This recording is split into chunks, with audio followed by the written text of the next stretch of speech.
তিনিচুকীয়াত চলিহানগৰ খেলপথাৰত এপষিকজোৰা তৃতীয় বাৰ্ষিক আন্তৰ্জাতিক বাণিজ্য মেলা অনুষ্ঠিত। 28 এপ্ৰিলৰ পৰা 12 মে পৰ্যন্ত চলিব লগা এই বাণিজ্য মেলাত গ্ৰাহক তথা ৰাইজৰ ব্যাপক সঁহাৰি লাভ কৰিছে।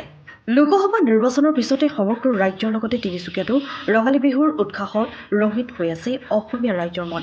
বিভিন্ন স্থানত পূৰ্বৰ বৰ্ষসমূহৰ দৰেই আয়োজন হৈছে ৰঙালী বিহুৰ সন্মিলন। মঞ্চত বাজি উঠিছে ঢোল পেঁপা গগনাৰ মাত।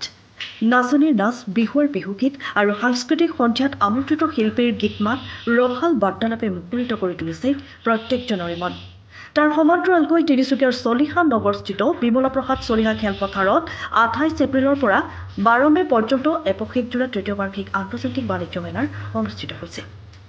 স্থানীয় শিল্পীসকলৰ দ্বাৰা পৰিচালিত উদ্ভৱ নামৰ এক বেচৰকাৰী উদ্যোগত আয়োজিত এই আন্তৰ্জাতিক বাণিজ্য মেলাত অসমৰ ভ্ৰাম্যমাণ ব্যৱসায়ীসকলৰ লগতে দেশৰ বিভিন্ন ৰাজ্যৰ ব্যৱসায়ী তথা আফগানিস্তানৰ ব্যৱসায়ীসকলেও অংশগ্ৰহণ কৰিছে।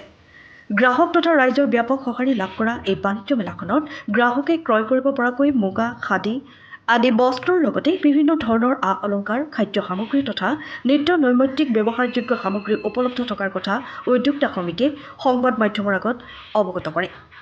লগতে তিনিচুকীয়াবাসী ৰাইজক বাণিজ্যিক মেলাত উপস্থিত হৈ ব্যৱসায়ীসকলক উৎসাহিত কৰিবলৈ আহ্বান জনায় উদ্যোক্তা সমিতিয়ে।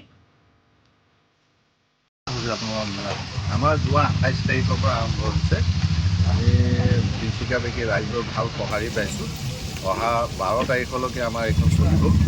আমাৰ ইয়াৰ অসমৰ বিভিন্ন জেগাৰ বাহিৰেও ভাৰতৰ বিভিন্ন জেগাৰ পৰা ইয়াত বিপণীসমূহে অংশগ্ৰহণ কৰিছে।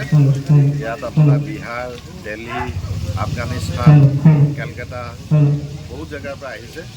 গতিকে সমূহ তিনিচুকীয়াবাসী ৰাইজক এবাৰ আহি পেলাই ইয়াত উপভোগ কৰিবলৈ আমি অনুৰোধ জনাইছোঁ।